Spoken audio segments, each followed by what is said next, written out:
Voilà, bonjour à toutes et à tous. Merci d'abord à l'ULB de m'accueillir, d'organiser cette journée qui sera, je pense, profitable à toutes les universités. Alors, voilà, je vais donc vous parler d'une expérience un peu particulière que nous menons depuis maintenant une dizaine d'années à l'UCL. Il s'agit de résidence d'artistes, ou plus précisément d'un séminaire artistes en résidence. Donc je vous en dirai un mot dans un instant, évidemment, de manière plus complète. Simplement, je voudrais intégrer cet axe culturel majeur pour nous, donc la culture dans la formation des étudiants à travers ce séminaire artistes en résidence, dans une politique culturelle un peu plus large.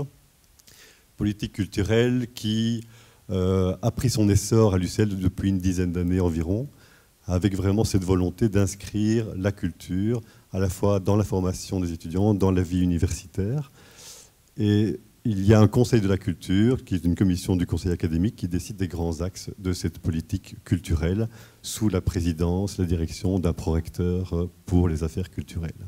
Et une petite équipe UCL Culture, l'équivalent de deux équivalents temps plein, qui est un peu l'exécutif de ce conseil de la culture, qui essaie de mettre en œuvre ces axes culturels majeurs. Donc, intégration de la culture de la formation des étudiants, je vais y revenir bien sûr dans un instant. Alors on essaie aussi, ça c'est un autre axe, d'avoir une offre culturelle la plus riche, la plus variée possible, avec l'idée d'essayer de déplacer un peu les frontières mentales des étudiants, leur faire découvrir des choses inédites, leur donner le goût de la découverte de choses qu'ils n'auraient pas été peut-être découvrir par eux-mêmes, avec une saison culturelle, thématique. Le thème est donné par l'artiste en résidence, j'y reviendrai dans un instant, avec une quarantaine d'événements culturels, des expositions, des concerts, du théâtre. Et puis, bien sûr, aussi, je passe rapidement, je ne vais pas vous faire la liste complète, aussi un soutien apporté aux acteurs culturels. Pour nous, les acteurs culturels premiers de l'université, ce sont bien sûr les étudiants. Donc, on essaie d'aider la création étudiante à travers une aide très concrète, financière, aide logistique, en particulier des quotes à projets à vocation culturelle. C'est un peu une particularité chez nous. On n'est pas les seuls, évidemment, à avoir des quotes à projets, mais on en a quand même à peu près une centaine à l'UCL, dont une douzaine à vocation culturelle, en théâtre, en musique, art de la rue, art plastique, etc. Donc on essaie de les soutenir. On essaie de soutenir, évidemment, aussi l'orchestre symphonique étudiant, la chorale universitaire. Et nous avons aussi créé, il y a quelques années, un fonds de développement culturel qui fonctionne très bien. Donc c'est une somme de 50 000 € par an avec 2 appels à projets ouverts à l'ensemble de la communauté universitaire, membres du personnel et étudiants, qui peuvent déposer un projet culturel. Et donc un jury va décider de quel projet sera soutenu par le fonds de développement culturel. On a en règle générale 50 à 60 dossiers rentrés chaque année. Et donc c'est un beau succès pour ce fonds de développement culturel qui répond vraiment à une attente des étudiants qui ne manquent évidemment pas de créativité et d'imagination. Alors nous, on investit aussi dans différents lieux de culture. Le musée de Louvain-la-Neuve, bientôt un nouveau musée, son ouverture ce sera en octobre ou décembre 2016, plutôt décembre 2016 d'ailleurs. On soutient aussi le théâtre Jean Villard, la ferme du Bureau qui est une salle de concert, et d'autres lieux évidemment importants sur le site de Louvain-la-Neuve, mais aussi à Mons, puisque nous sommes aussi présents à Mons avec le couvent des Sœurs Noires à Mons, qui est ce qu'on appelle aussi les ateliers des FUCAM. Et puis, autre projet, axe majeur aussi de notre politique culturelle, c'est la démocratisation de la culture, faire en sorte que la culture soit la plus accessible possible pour tous les étudiants. C'est-à-dire que tous les événements de notre saison culturelle sont gratuits pour les étudiants. Et nous avons aussi développé une carte culture étudiante avec une centaine d'opérateurs culturels en Wallonie à Bruxelles qui proposent des réductions pour les étudiants de notre université et aussi les hautes écoles attenantes à l'université. Voilà, donc ça c'est pour brosser rapidement le cadre général. Mais donc je vais vous parler ici rapidement aussi, parce que je crois que le temps, si on ne veut pas sucrer la pause café, il faut que je me dépêche un peu. Intégration de la culture au cœur de la formation, qui pour nous est un axe tout à fait prioritaire. Et donc, en fait, comment ça se passe? Donc, ce séminaire artiste en résidence s'inscrit dans une mineure. Vous savez que depuis la réforme de Bologne, on a la possibilité de créer un certain nombre, de proposer aux étudiants un certain nombre de mineurs. Il y en a une soixantaine à l'UCL. Et donc, il s'agit pour des étudiants de 2e et 3e bachelier de choisir une mineure qui leur apporte évidemment un autre éclairage, une ouverture sur une autre discipline universitaire, une autre discipline, ici en l'occurrence peut-être artistique. Et donc il s'agit très concrètement d'une demi-année sur les 3 années de bachelier qui peut être consacrée à une autre discipline que la discipline majeure que suit l'étudiant. Donc ça permet par exemple à des ingénieurs de faire de la philosophie s'ils le souhaitent. Alors, le programme d'un mineur en culture et création, qui est une de ces 60 mineurs, propose à la fois un enseignement théorique avec 2 cours théoriques obligatoires et puis surtout des cours à option qui sont, au départ, ils étaient repris dans différents programmes de différentes facultés, comme par exemple des cours d'histoire de l'art, mais de plus en plus, on a créé des cours spécifiques à cette mineure en culture et création. Donc on a appelé des campus, campus théâtre, campus opéra, campus littérature, campus cinéma.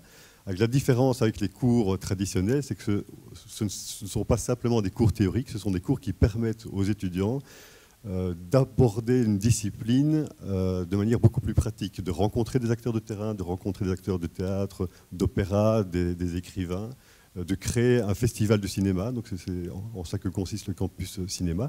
Et évidemment, ce sont quand même des cours comme les autres avec une notation à la fin.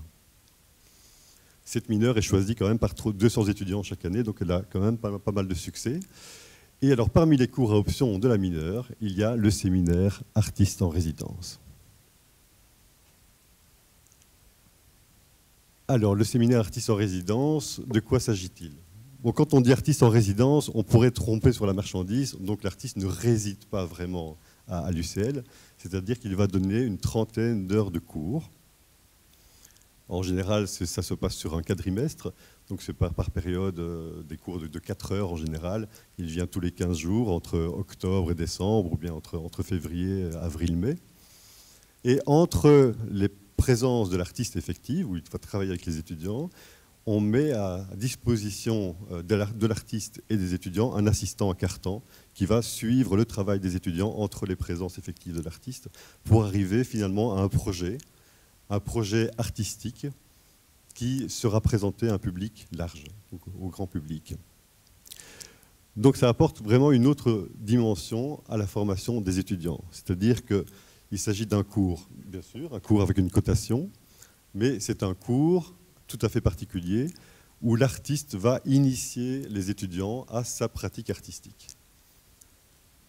Et au terme donc de ce séminaire, les étudiants présentent le fruit de leur travail de création dans des domaines chaque fois différents. Donc on essaie aussi de varier les disciplines. On a eu des artistes, j'y reviendrai, dans le cinéma, la littérature, la musique, les arts plastiques. En plus de cela, donc, il y a chaque fois un référent académique pour l'artiste en résidence. Donc il est situé, inscrit dans une faculté particulière et chaque faculté peut bénéficier de la présence de l'artiste. Il y a régulièrement des rencontres qui sont organisées, des conférences données par l'artiste, des séminaires, une journée d'études par exemple. Donc c'est en fonction aussi des disponibilités, des possibilités de l'artiste. Donc les artistes accueillis en résidence à l'UCL jusqu'à présent, mais vous voyez, on a vraiment touché à peu près à toutes les disciplines.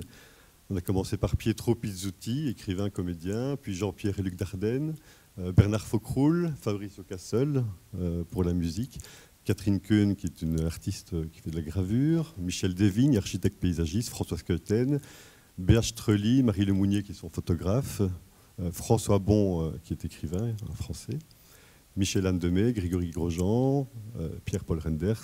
Cette année, c'est Wajdi Mouawad, auteur et metteur en scène. Et donc, par exemple, que va faire Wajdi Mouawad avec les étudiants cette année? Il est en train de terminer la mise en scène de l'intégrale des tragédies de Sophocle, dans le cadre de Mons 2015, donc au manège de Mons, mais aussi au théâtre de Namur. Et les étudiants ont travaillé sur une des dernières tragédies qui n'avait pas encore mise en scène, qui est Philoctète. Et avec lui, ils ont essayé de déterminer quelles étaient les questions existentielles fondamentales qui traversaient cette pièce. C'est une pièce qui parle à la fois de la trahison, de la fidélité, de la relation au pouvoir, de choses assez importantes. Et à partir de là, ils sont allés rencontrer des acteurs de la société civile, ils les ont interrogés, ils ont fait avec de la vidéo. Ils ont rencontré voilà, à la fois monsieur et madame tout le monde, des syndicalistes, des hommes politiques, des gens engagés. Et à partir de là, ils ont fait des petits films. Ils ont présenté un film et Wajdi Mouawad va présenter ce film-là à l'occasion de l'intégrale des pièces de Sophocle qui sera jouée en juin au manège de Mons. Et donc je pense que pour les étudiants, c'était vraiment un travail à la fois artistique. Ils voient un petit peu ce que peut être un travail, l'exigence d'un artiste qui est aussi exigeante que celle d'un universitaire, mais qui aborde les questions de manière différente. Et en même temps, je pense que Wajdi Mouawad est quelqu'un qui ne peut que marquer des jeunes d'une vingtaine d'années. Alors, donc le séminaire artistes en résidence, en quelques chiffres, ça fait quand même 300 étudiants initiés à une pratique artistique depuis la création du séminaire. Pas mal de concerts, des spectacles, des rencontres, débats avec les artistes. Et puis 5000 personnes environ qui ont été touchées par le séminaire à travers les spectacles qui sont donnés. Alors il faut savoir quand même qu'on a bien sûr des limites. Donc c'est d'abord une expérience très modeste que je vous présente là. Il y a beaucoup de choses certainement à améliorer. Alors quelques points faibles, par exemple, c'est le fait qu'on ne peut toucher que quelques étudiants chaque année. Ça dépend évidemment de la discipline artistique et de l'artiste. On a déjà eu des artistes comme Bernard Faucroul qui acceptait 60 étudiants dans son séminaire. Mais en règle générale, on est plutôt à 15 ou 20 étudiants acceptés par l'artiste. Autre limite aussi, et là c'est vraiment un combat qu'on essaie de mener au jour le jour, c'est faire en sorte que des étudiants de sciences et technologies puissent aussi s'intéresser à ce type de mineurs qu'on appelle mineurs d'ouverture et que certains doyens ou profs en sciences appellent le mineur exotique. Vous voyez, bon, on a encore un peu de chemin à faire. Et donc, on a principalement des étudiants en sciences humaines qui participent à ce séminaire. Donc, on essaie vraiment d'attirer aussi d'autres types d'étudiants. C'est jamais tout à fait gagné. Et alors, le choix des artistes en résidence, je terminerai là-dessus, se fait jusqu'à présent par le Conseil de la culture, qui choisit les artistes en fonction d'un certain nombre de critères. Évidemment, la qualité du projet artistique de l'artiste, mais aussi ses capacités pédagogiques. Il doit pouvoir évidemment traduire ce qui l'habite auprès des étudiants. Donc ce n'est pas donné à tous les artistes aussi de pouvoir communiquer leur art. Et puis aussi, bien sûr, quelque chose qui est important, qui n'est vraiment pas à négliger, c'est la disponibilité de l'artiste. On sait combien certains artistes sont pris et sont toujours en voyage entre deux avions, donc il faut aussi en tenir compte. Alors c'est tout nouveau, donc depuis quelques mois, c'est la communauté universitaire dans son ensemble qui va maintenant choisir les artistes en résidence pour les années à venir. Alors l'artiste en résidence, et je terminerai là-dessus, choisit alors un thème, un fil rouge pour la saison que nous développons chaque année. Et par exemple, Wajdi Mouawad avait choisi le thème des dérives cette année-ci. Voilà, donc c'est chaque fois vraiment une opportunité, une chance à la fois pour l'artiste de travailler avec les étudiants, parce que c'est des étudiants qui n'ont pas tellement l'habitude de rencontrer. Souvent, ils rencontrent des étudiants en art. Et ici, voilà, c'est une autre manière de s'ouvrir au monde d'aujourd'hui, aux jeunes d'aujourd'hui. Et pour les étudiants, évidemment, c'est une expérience souvent très marquante dont ils témoignent volontiers après le séminaire. Alors, je vous remercie de votre attention.